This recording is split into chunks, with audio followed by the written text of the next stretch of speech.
Hello. Welcome to the Tutors of Life podcast, where we research life so you don't have to. Episode 268. This is your host, Shaun Tudor. And this is Sam. I don't know why. Oh, this is a talk episode where the tutors talk. I don't know why when you do that, I hold my breath. Probably because you're uncomfortable. It makes me like a little anxious almost. A little angsty. Angsty. That's cool. I do breathing before. Yeah. I think I've left it in for a couple of the YouTube vids. Love that shit. Yeah. Happy 3 years, Shaun. 3 years of podcasting. Is that today? No, it's January 24th. Damn. It's when our first episode, Motivation, came out. Damn, girl. Mm-hmm. Happy tree year. We should listen to Motivation. I know we should. Think there's some good shit in there? Oh, yeah, I think there is. I wonder if I say it ain't about fucking motivation. It's about discipline. In there? Yeah. Maybe. I don't know. Should listen to it. Mm-hmm. If you're watching on the YouTube, you can see my wonderful hat. Yeah. I'd like to first give a shout out to my wonderful aunt, Michelle, for getting me this beautiful hat. Getting us. Like I said, getting me this beautiful hat. Because personal excellence is the ultimate rebellion. It is. The bison. So anyways, guys, it's a beautiful hat. Andy Frisella's got it going on. And it's a movement. And I definitely believe in the movement. Hell yeah. Our episode from Monday really shows like some of the stuff we do to kind of rebel. Yeah. So if you happen to be watching on the YouTube, our Monday episode we did not post on the YouTube because it would get taken down fast. So that is on podcast apps. Not Apple. Not Apple. All podcast apps but Apple. Pretty much. What was that episode called? 267. 267. Something about foods and I don't know. It's just if you want to know how Sam and I feel about most of the shit in the U.S. Yeah. That's how we feel about a lot of it. Yep. You can definitely tell who we're voting for in that episode. Hey. But no, you should actually listen to it because there's a lot of good information in that episode. And Brooke even proved our point by going on her vacation. Oh, yeah. Brooke, our lovely executive assistant, let's call her. She went to Punta Cana. Yeah. Was at an all-inclusive resort. And she said, like, they just had a buffet there all day long, had a buffet, and then a couple of restaurants that they could go to. And she said they drank a lot. A couple times when they, like, if they went out to dinner to one of the restaurants, the wait staff would just, if your wine glass was empty, they would just pour another. She said she would have 4 glasses at dinner, and she'd wake up the next day feeling just fine. No hangover, no cloudiness, nothing. She had a glass or 2 the other day when she was back, and she said, like, her head hurt, she was foggy, she, while she was drinking it, she could feel her face get really warm, because her face gets really red when she drinks. And she said she could feel it really warm, like, get really warm, and she did not like it. But it didn't happen in Punta Cana. And she said she ate more and drank more than she has in a while and didn't gain a pound. Didn't gain a pound, didn't feel bad. Yeah. She said she felt great. That's crazy. So true. And I was talking to the couple guys from the Wellness Way, Jordan and Alex. And we were talking about the food allergies, the eggshells and peanut oil in certain things that a lot of kids get and adults get. And they said they took their kids, so like they brought in their kids to get allergy tests done. The same adults who are allergic to eggs, peanuts, and a whole array of things, right? Brought their kids in to see if their kids who haven't been, can I say the word? No. who haven't gotten their normal shots. Yeah. Yeah. They have zero allergies. Wild. None. Zero allergies. So you're telling both parents have allergies. Kids, none. The only difference, shots. Doesn't make any sense. It does make a lot of sense. Oh, yeah. Shots. No, I'm saying, like, it doesn't make any sense that, like, they're doing that to us.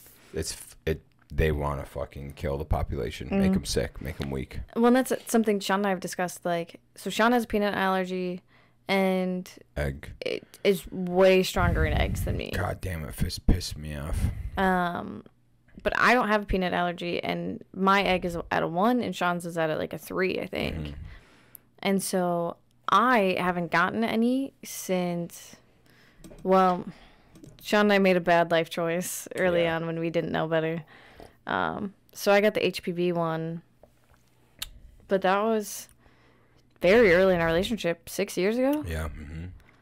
And then before that, the last one I got, I was 18. Yeah. And I'd get them multiple times a year in the military. I just get a slew of them, which is crazy to think back to. They just fucking popping shots into you constantly. Yeah. Oh, the other thing that we just talked about at the bookstore. Brooke said she like didn't have to drink coffee or energy drinks or anything. Like they did go take naps like halfway through the day, but still she said like she was up and going. And I was just like, I've definitely taken naps halfway through the day and still need more coffee after that. But I think it's like the foods. Just like the foods are just weighing us down, making us tired. I'm going to say 3 things. 1, on vacation, you typically can sleep in, get a little bit better sleep. And you're usually out doing stuff, getting exhausted. You're out moving, right, and getting exhausted. So when you sleep hard. A lot of times here, you're not getting that kind of all-day activity, sun exposure, things like that. So you're not getting that crash at night, that really deep sleep. So I mean, big, right? You don't get the same kind of exhaustion to rest. So that could be a big reason why she was like feeling great and not needing as much, right? 2, midday naps are fucking heavenly.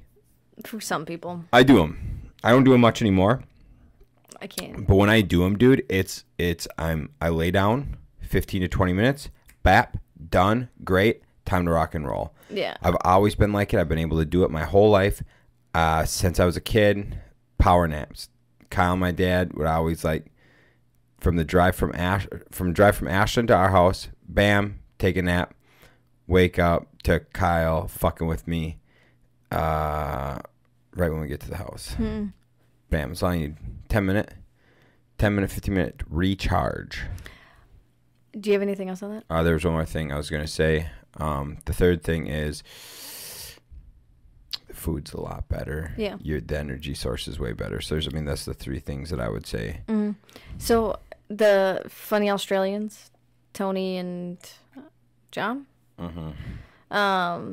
they were talking about in one of their videos about how ridiculous it is how big our coffees are here.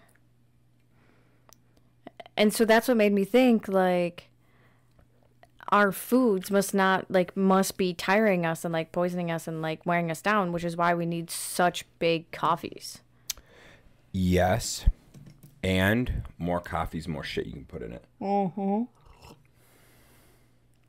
That's true.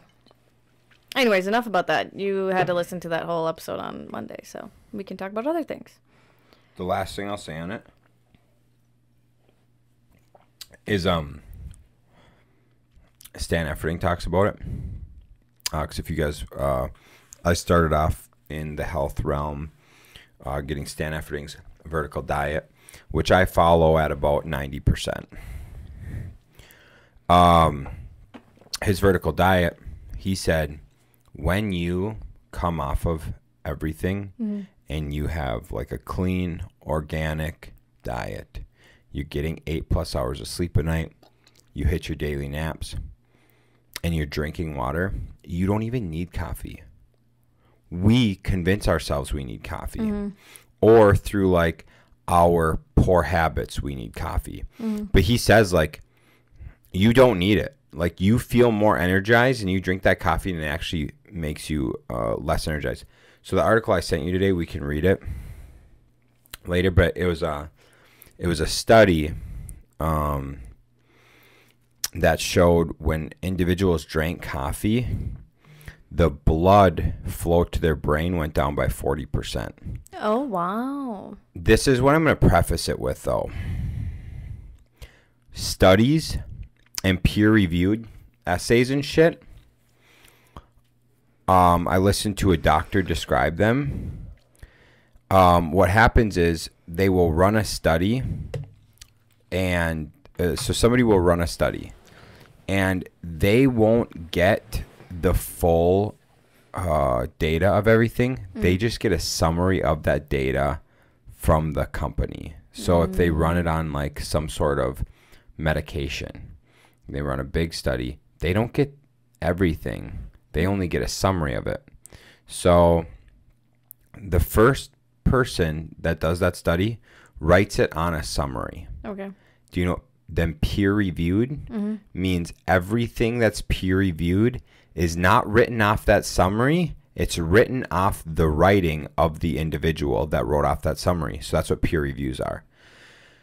So the reason I'm not like, yes, I'm buying this study per se, and I'm like, let's take it, grain of salt, whatever we get from it, and let's do more research into it or whatever, is because this peer could have did a study on another peer who did another study on a peer who did just the summary of data and not actually the full conclusive data. And so you could really, with peer review, you can be fucking 10 layers deep. And it's just like the whole thing of like, if we're sitting in a group of 10 people and I tell you a secret, you might say it right with like one word difference to the third person. And then to the fourth, a couple words change. By the time it gets back to me, it's a complete different message with a complete different meaning. And that's kind of where I don't like a lot of these studies. Like, I'll bring up studies and stuff, but I don't like truly buy them 100%. I'm always like, yeah, grain of salt, because a peer review is just a review of a summary. Yeah. Or it could be a review of a review of a review of a review of a review of a review of a review of a summary. So it's like, how fucking, you know what I'm saying? Anyways, that's what I was saying, though, is like coffee actually decreases your blood flow to your brain by 40%. Yeah. Which then makes you more tired. But you think because of the stimulation it gives you, the caffeine, you might be like more cloudy and stuff, but you feel more energized. But then you have a crash of knowledge anyway, so I'm not going to go into the whole thing, but I thought that was kind of interesting. It is interesting. What else is going on in the world that's not food related? Oh yeah, sorry guys. Not food related in my world, so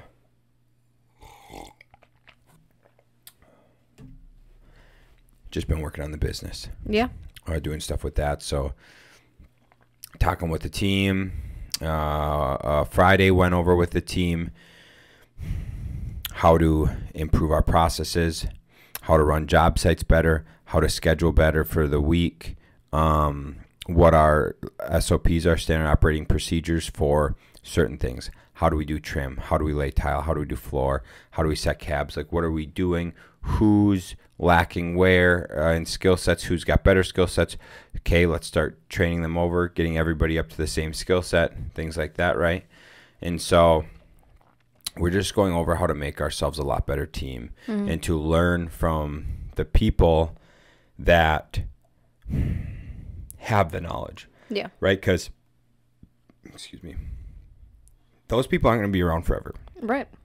And so, say we get 5 years left with our most knowledgeable individual. Say we get 5 years left with them. Well, let's not fucking waste that. And let's take as much information as we can from him in the next 5 years. Yeah. And then if, between three of us, and maybe it'll be more, if we can take that knowledge from him, maybe we all can gain enough knowledge to be able to train more people in after he leaves, or get enough knowledge from him that, like, between the three of us, maybe we can get enough that whatever, that knowledge, none of that knowledge is lost then, is what I'm getting at. And I see it all the time. So many guys retiring and shit, in the blue collar world, in the trades world, you know, they're in their 50s, 60s retiring, and it's like that. The knowledge is gone. There's so much knowledge that's gone now in those fields, and I mean, that's with so many different trades and stuff, and so just hopefully not lose some of that. And so, anyways, make us better, higher quality, better understanding, more efficient and stuff, and so we're gonna start tracking our hours per task. So how long does it take to tile a floor, right? So then we can figure out how much we're making per hour based on square footage, right? How long does it take to install a door? How long does it take to do regular mission trim compared to like a 45 corner trim? I'm drawing a colonial. So how long does it take to do mission style trim compared to colonial style trim, right? Stuff like that. Just so when we're bidding, we know how to bid accordingly, you know?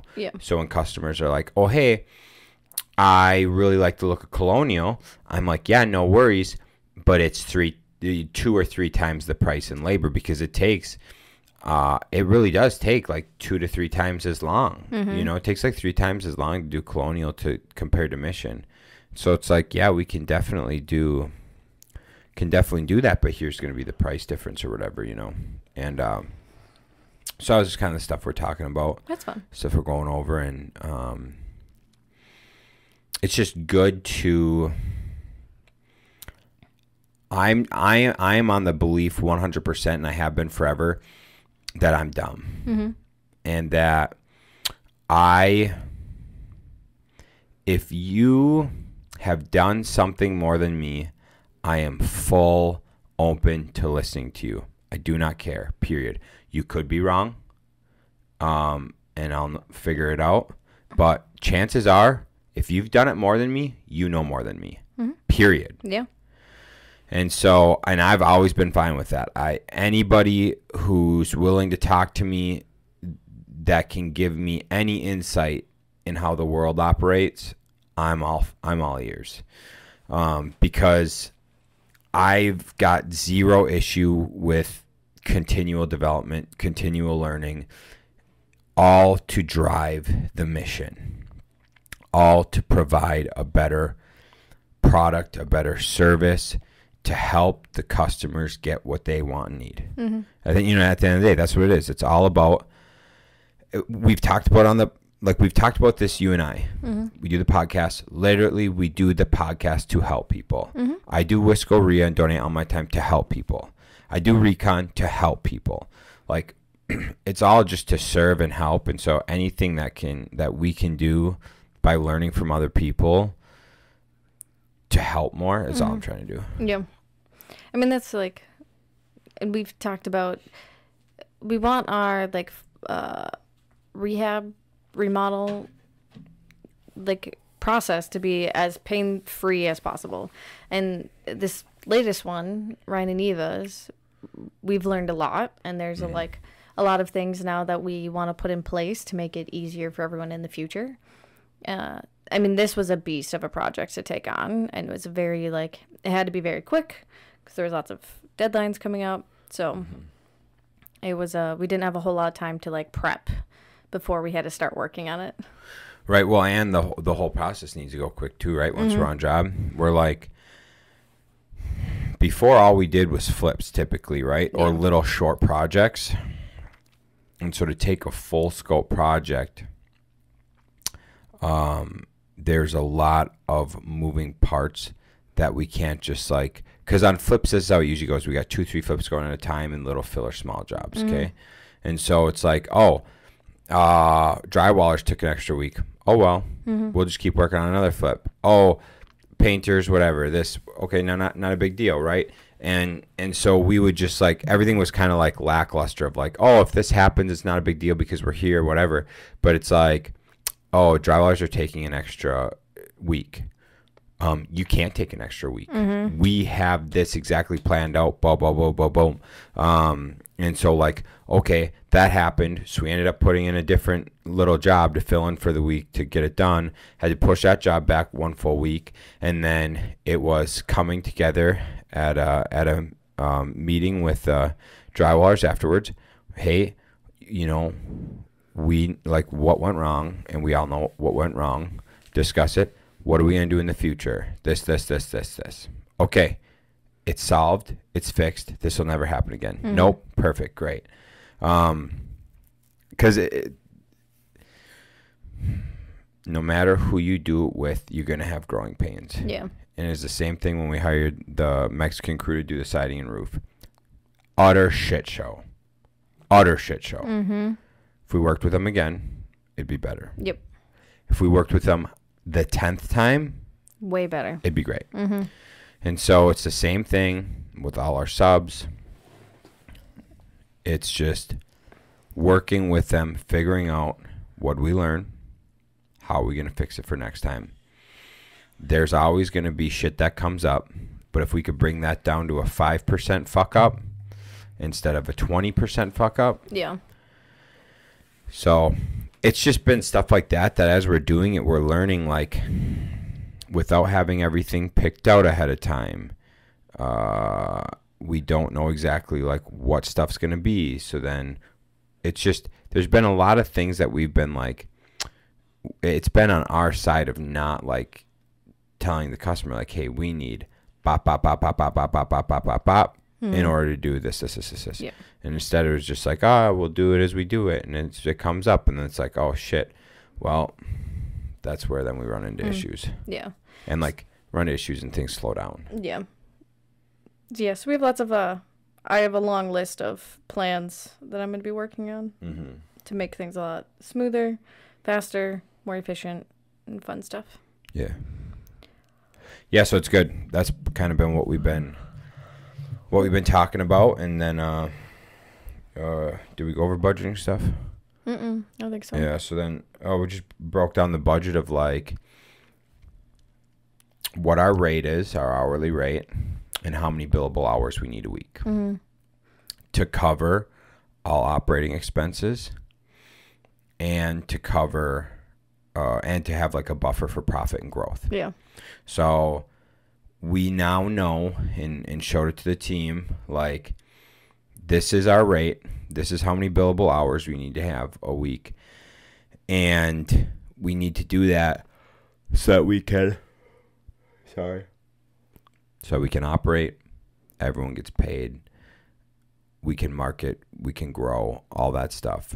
And once that's hit with the billable hours, everything we do, flips, generaling, anything like that, is all pure profit. Yeah. And I like the model of that, and that's kind of how I broke things down with when I was chatting with EC Auto Details. Like, if you have this thing paying all the bills for the business, then everything here is just paying wages, and then you have profit. You don't have to worry about any more overhead. So it's the same concept for our business. And so getting the team to see that, and the importance of, like, hey, we need X amount of sales per week, X amount of sales per month to make a profit, to break even, to make a profit, whatever. Yeah. So what you got on it? Oh, on that? Yeah. It's just good. I mean, we talk about budget all the time, so it's just good to... We kind of had an idea of, like, what our overhead was, but I don't think we've really put it, like, pen to paper, right, like, in a list of, these are all of our expenses, this is what it comes up to be, and we're just like, oh, yep, that's a big number. Yep. And so it was really nice having we had a team meeting today, which was really good, and we brought the budget along, so Brooke and Kyle, like, could also see, like, oh, this is where we're at, this is where we need to be in order to break even. Yep. And we're like, yep. So, it's been fun, because I feel like we're starting to get back in our, like, stable living days, kind of. When I, like, not when I first came on, but, like, 4 or 5 months in, I was telling Shaun, I called it the desperation mode. So when you're starting a business, obviously, like, you're kind of desperate to just make money to, not like in a bad way, desperate. You work hard and you work hard to, like, build your brand and your name and all that stuff. And, like, we've kind of been, I said, like, lazy with it lately. Just because we're not really desperate, but I think it was because we didn't really have a clear picture of, like, where we were at. So now kind of we all know where we're at. And we know what the goal is, like, because we put, like, a number, like, this is where we're at, this is where we want to be, and, like, this is what we get for profit. And I think now that we all see that, we can work towards it a lot easier. Absolutely. And most people don't understand this. What is the most important thing in business? Money. Why is money the most important thing in business? How else do you survive? How else do you run? Without money, you don't have a business. So it's like helping the customer get what they want and need, right? That's your mission. That's your vision. Love it. Okay, cool. Without money, you do not have a business. Nope. If you do not have a business, you cannot work towards your mission and vision. So money is the most important thing, period. And so people tend to shy away from that, try not to talk about that or whatever. It makes them look greedy, but they're just living in fucking naivety. Yeah. You have to, like, that has to be talked about. We now know what our minimum hour rate is. Our minimum we can charge an hour. Yeah. We know it. And we see it, and we know many general contracting companies charging. So we know what we need. We know what we need to break even hourly. We know what we want. And we know people who are charging still quite a bit more than that. Yeah. And not just one company, many. And there's nothing wrong with that, because here's exactly why. We see we got 5 people. 5 people in the office, a couple of trucks, trailers, equipment, stuff like that, okay? We know what ours is. These big general contracting companies, look at a Market & Johnson. Look what they got, dude. They clearly have to charge, probably, I would think they have to charge 3 times an hour what we charge, 2 to 3 times. They have corporate offices. They have all brand new vehicles and shit. You know, like their trailers that they have on their job Oh sites. my God, everything. They have to be charging at least 3 times an hour what we charge. Yeah. Period. You have to. When you look at these huge operations, it's like there's nothing. Dude, all that equipment that they have too. Dude, I don't even look at, like, I've just so much changed my mind on it. Like, before I was like, oh, market says this for hourly rate. Yeah, okay, that makes sense if you hire a single guy who's going to come do your project. But what happens when you want to hire a general contracting company to handle the whole scope of things? You don't want to have to worry about a goddamn thing. You don't want to have to worry about going and finding each individual person to do the job. Well, now you're going to pay a premium. And the bigger, more reputable company you got, typically the more you're going to pay. And it's just how it goes. And so, yeah, it all makes sense now. It doesn't even, like, bother me. Today we went book shopping. So I feel like we're really boring. This is boring? Maybe not. What the fuck? People, what? Maybe I just love this shit. Yeah. I mean, I do. I just feel like we've been talking about food and business, and that's it. This is my life, babe. And books. We went book shopping. Yeah, we did. It was fun, actually. We got Robert Greene book. The 33 Laws of Power. Laws of Power? Yeah. Okay. We got, I'm really excited for this Cybernetics. That one's good. I wish I would have brought all of them up here. It's okay. We got the Oh, Sean's in love with Spencer Johnson. Is that his name? Napoleon Hill. Well, Napoleon Hill too. Yes. Oh, Spencer Johnson. Oh my God, yes, Spencer Johnson. Who Moved My Cheese? Who Moved My Cheese? Found 3 other books from him today that I didn't have. I think we have like 8 in total. I love that son of a bitch. I'm reading the 1 Minute Manager right now. Mm-hmm. Or no, sorry, the 1 Minute Salesman. Yeah. Highly recommend them if you're like not a big reader. They're very short, but they are so impactful. Dude, guys, go read Who Moved My Cheese. I don't even give a fuck. Mm-hmm. So yeah, we found a whole bunch of those ones at Savers. If you like buying books and you're cheap, go to Savers for books. Their selection has dwindled down a lot. Big time. But if you go to the Savers in Eau Claire, they have a Who Moved My Cheese right now. Mm-hmm. So go scoop it up. Yeah. But yeah, and then we got some other ones. I can't The remember. Law of Success by Napoleon Hill. Yep.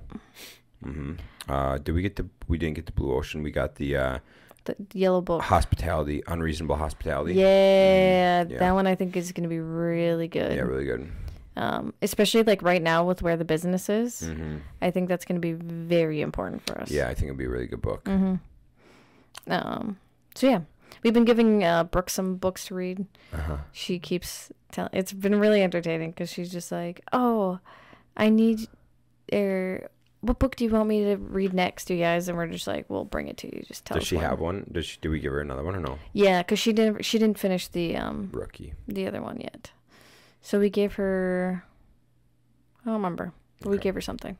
Okay. So yeah, it was a lot of fun. It makes me really happy doing all that. Oh, dude, books are crazy. Books are so great. Mm-hmm. I just read, people. Just read. And Sean, what were we supposed to get from the bookstore? I got 12 pages. I got 12 pages left in Golden Sun. The Red Rising series by Pierce Brown. Mm-hmm. Need the 3rd book. Go to BAM. It's the only reason we went there. Yeah, it literally was. The only reason. Didn't have it. Well, they had it in soft cover. They didn't have it in hardcover. I've already got 3 of the books in hardcover. I need 2 more. I'm not going to mix and match like some heathen. Dude, I know, like, that series drives me up a wall. Yeah, I ain't doing that shit, man. I'm all hardcover. And you know what? I'm totally cool with all soft cover. Mm-hmm. It just all has to be the same. Yeah. If it's not, I can't. It's just not going to be in my... So anyways, didn't get that book. I'm going to go rent it from the library tomorrow. And then I'll order the hardcover off of BAM. I should also, we have a ton of the paperbacks, A Court of Silver Flames. I should go grab it from work. Sure. Or buy it from work. Mm-hmm. Because that's what I'm looking at right now. I was just like, what series do I have going on? So that one I don't. I mean, I have the whole mini series there. Crescent City is all in the hardcover. But yeah, this series, I don't know if you're watching YouTube, you can see me pointing at it. It's called the Immortal Instrument series. And so it's a whole series, but there's like pockets of like series in it. So there's like there's City of Bones is book 1 of that one, but then you see Chain of Gold right in front. That also says book 1. So there's like different sections in the whole series of like 3 or 4 books in each section. But halfway through me buying them, they changed the spines. Mm-hmm. So some of my spines are the new ones, some are the old ones, some are hardcovers, some are paperbacks, and I was like, the series is so big that I'm just trying to buy it as cheaply as possible, which is just either from my work or Savers. And it's still an ongoing series too. So I haven't even read it yet. I have not touched it because I know it's going to take me forever to read. So yeah, I just been buying it whenever I see him. All right, everybody. You can tell we have clear, different, what's that word I'm looking for?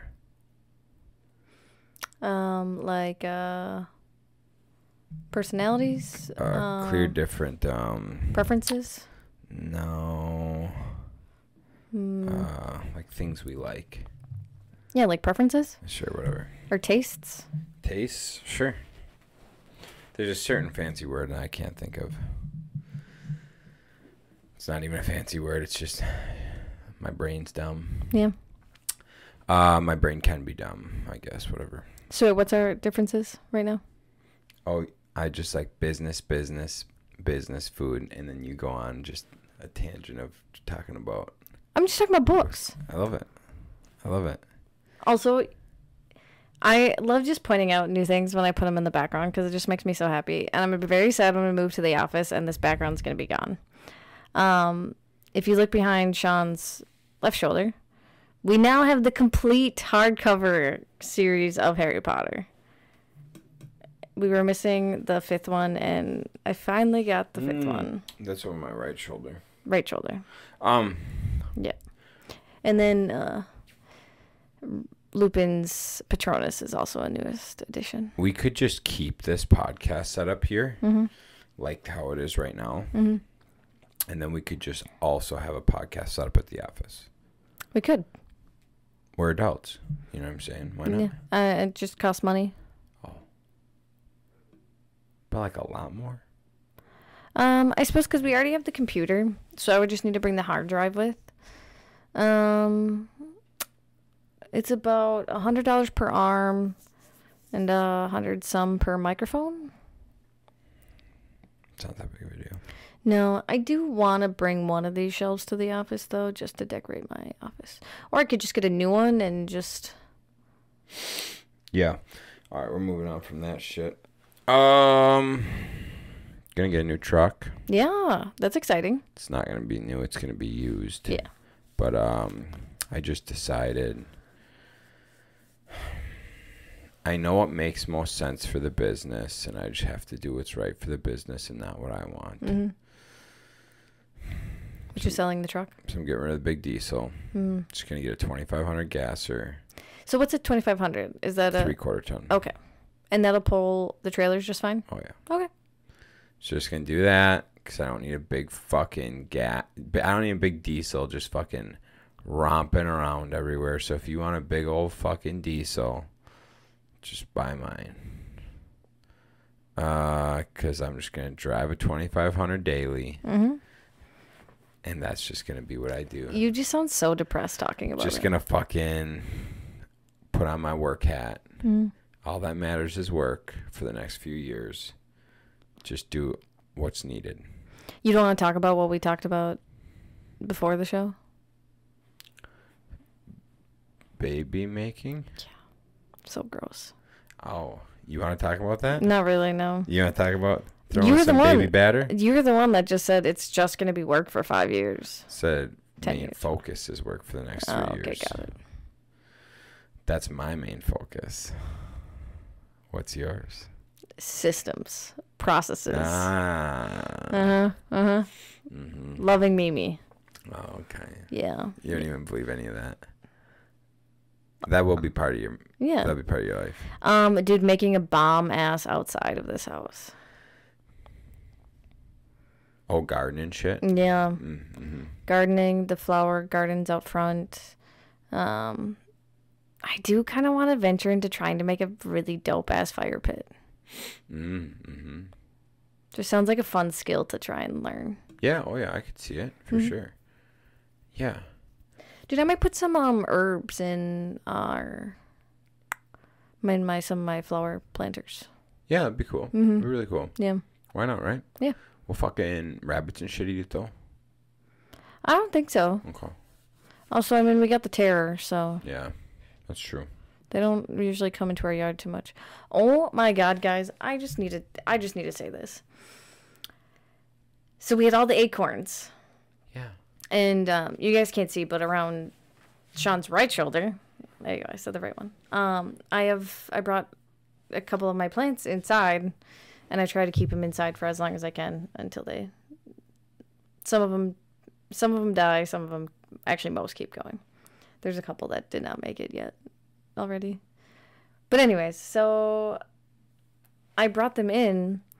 Well, the issue is squirrels were digging in all my pots while they were burying acorns.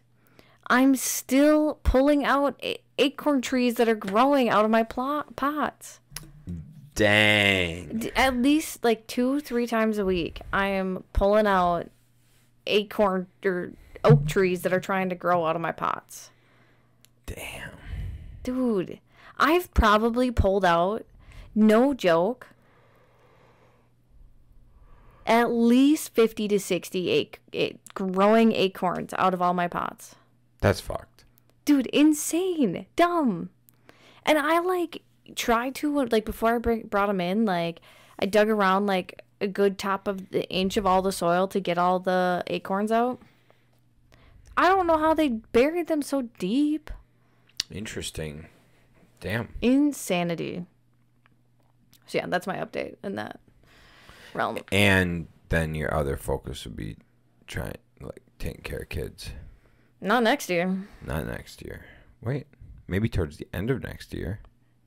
Taking care of a kid? Hey, now. No. You never know? No. What do you mean?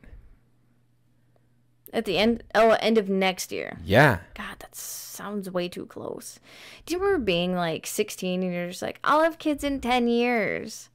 And then it's been 15 years and you're like, fuck. Dude, I legit thought I would have kids by like 22, 23. Did you really? Oh, yeah. I just thought like when I was 18, I was like, oh, yeah, dude, like I'll for sure be having kids at 23. It just seemed like the right thing. And now I'm like 28 going on 29. And I'm like, I got to start doing this shit. Dude, I feel like it's so much easier to just get after it, like, at a younger age. I feel like now that we're older, we, like, guess it so much. But at a young age, people are just like, oh, that just sounds so wonderful. I wasn't like that, but... Kids and shit? Yeah. You're just naive. It's the same thing in business. I think that's why it's so good to get into business so young is you're naive and you don't understand what's out there. Ignorance is bliss. It's, dude, literally listening to Andy and Ed, they did a podcast together. On Ed Milet's show, and they touched on that. They're like knowing what they know now and how much shit you have to take to have a monster successful business. Mm-hmm. Dude, even like the shit you gotta go through to have a successful small business that is just being self-employed. But then let alone building something that's self-running that's now like worth something. Mm-hmm. The fucking shit you got to go through for that. And then to bring it to scale. Yeah. They don't know if they would do it again. They're like knowing what they know. They don't know if they'd do it. Really? Oh, yeah, dude. And there's a guy that was talking about it. I don't remember because they brought up one of the guys, like some huge business mogul. Was asked like, hey, if you could do it all over again, what would you do? And he's like, not fucking this. Yeah. Way too hard.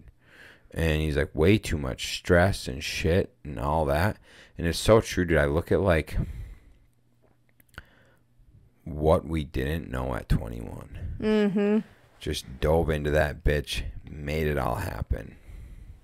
Now, essentially, we've been going through the motions for the last 2 years, just figuring stuff out and learning in construction.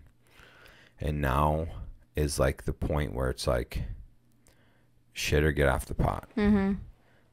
Boom. Gotta dive head first into, because we just have to dive head first into the, like, building the systems, building the business, getting it all figured out. And if people knew,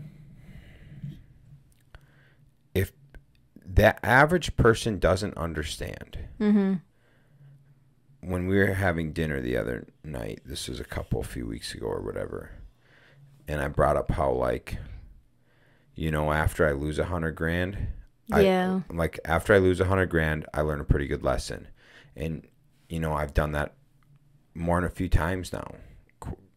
Probably around 4 or 5 times I've done that now. Mm-hmm. And I'm not talking opportunity costs. I'm talking legitimately lose it. Like, legitimately lose that money. And not like I missed out on an opportunity. It's like, no, I had that money and it's gone. Mm-hmm.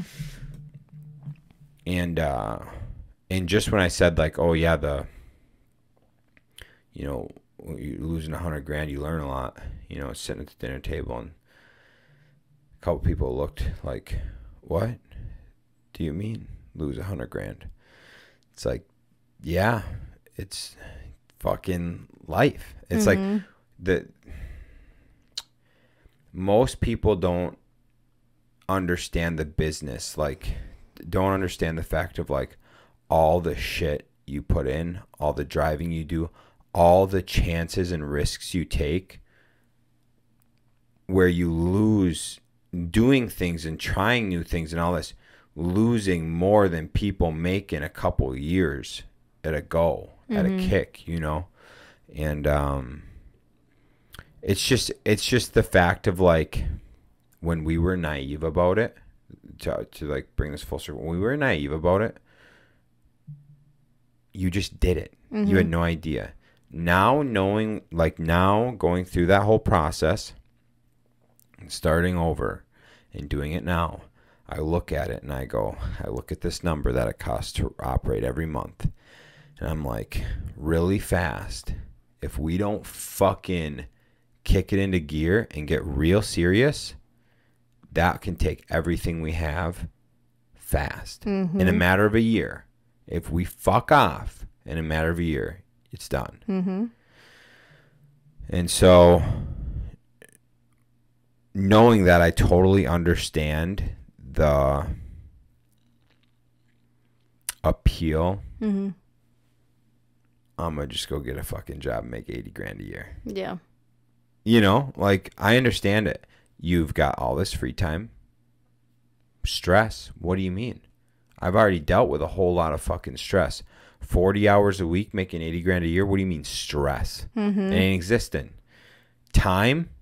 Baby, I'd have all the time in the fucking world. Yeah, because the only thing you have to do is the 40 hours. For so much, for the last 7 years, I've been doing more 60, 70-hour weeks than I haven't. And it's not like time that we can like get paid for either. No, and that's the big misconception.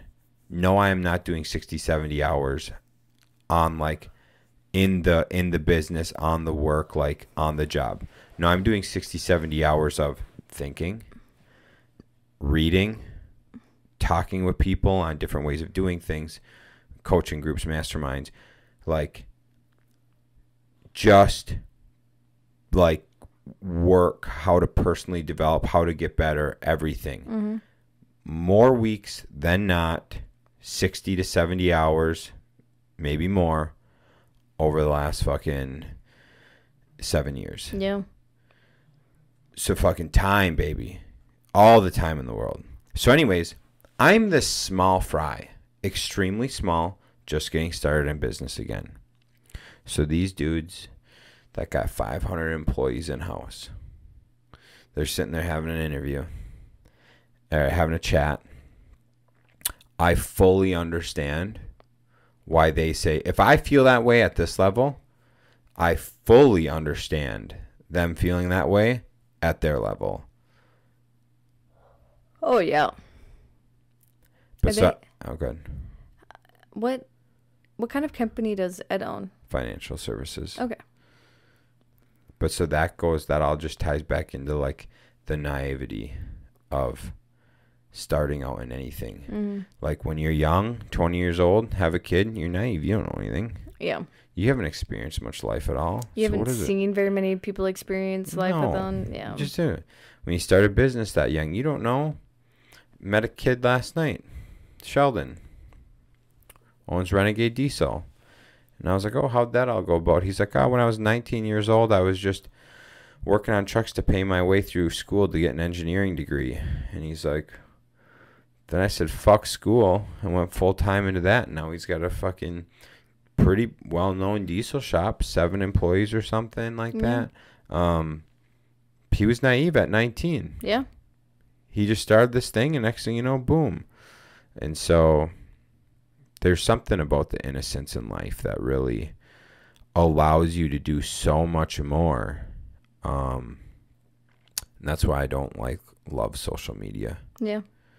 Because it's really easy to see all this shit now. You know what I'm saying? Wait, the good shit or bad shit? Both. Yeah. Not, didn't Andy just talk about this? About how someone wanted to post, or he does post, the good and the bad of being an entrepreneur. Yeah, I think it's Matt Graham. Is that who it was? Oh, no, it was like a question, I thought. Someone was asking a question. Oh, yeah. Okay, yeah. It was a Q&A. Kid was saying how he's just starting out in business, wants to track the whole thing. He's posting the good and the bad. Okay, yeah, and then was something about like the bad don't get as many like reacts or anything like that, and or something. And Andy talked about how it's good to let people know about the bad, because so many people that think that starting your own business and being an entrepreneur is such a glorified thing, because for so long that's all people were posting about. They were only posting the good parts about owning your own business and doing all this and that. And he's just like, no, like that's not it at all. Like it is more bad than good. Yeah. I try to talk almost everybody out of starting a business. Mm-hmm. Yeah, we do. That just sucks. Mm-hmm. It's rough. Sucks. If you're a dude and I meet you and I can tell you got a lot of drive and you love working a shit ton, start a business. Yeah. But most of the people I meet, they want to start a business because they want freedom. Mm-hmm. And I'm like, brother, you're a fucking idiot. The farthest thing from freedom you can be. Opposite. Mm-hmm.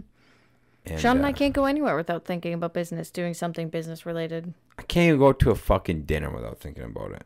Can't go to the goddamn bookstore without thinking about it. Casino. Doesn't matter, dude. It's always on. Mm-hmm. I just, the one time I legitimately turned off for our wedding. Did you? The wedding week. That was pretty much the only time I left work at home. That, and we actually did pretty good in Europe. We would chat about it, but when we were doing activities, we did good with doing activities. It was pretty minimal compared to like the West Coast trip or the East Coast trip. Our Europe trip. Oh, Jesus Christ. The East Coast trip was nothing but business. Yeah. Yeah. So Europe was quite a bit chiller. Mm-hmm. Yeah, our wedding week. I forgot about that. Our wedding week was the only week when I came back. I was like, wow, I got a fucking business to get back to. That was the first time I ever thought about it. I lived the whole time. I didn't think about it. Wow. At all. It was just off. I got back. I'm like, damn, dude. Life again. Yeah. Mm-hmm. Other than that, every trip we take, everything we do, it's always somewhat in the background, but we've almost been married for 2 years. Yeah. Mm-hmm. Wow. Crazy, huh? Mm-hmm. Yeah. I love it. Okay, time for bed. All right, gang. Hope you enjoyed that. Maybe you got something out of it. Maybe you didn't. Whatever. Recon. 1 week left. Yeah. Recon, we got 1 week left. If you're interested in the all-day real estate event, it is happening in Eau Claire at the River Prairie Center, February 10th. Doors open at 8:15 a.m. We have a conglomerate of speakers. Colin Schwartz, David Nelson, Jason Lund, Chris Hake, and Greg Simpson, discussing everything from mindset, multifamily asset management, flipping, wholesaling, self-storage, automation, BAM, how to make your business better, all while wrapping it into a beautiful networking event so you get to talk to like-minded peers to hopefully better yourself a little bit more. And if you guys are interested in that, go to rei-con.info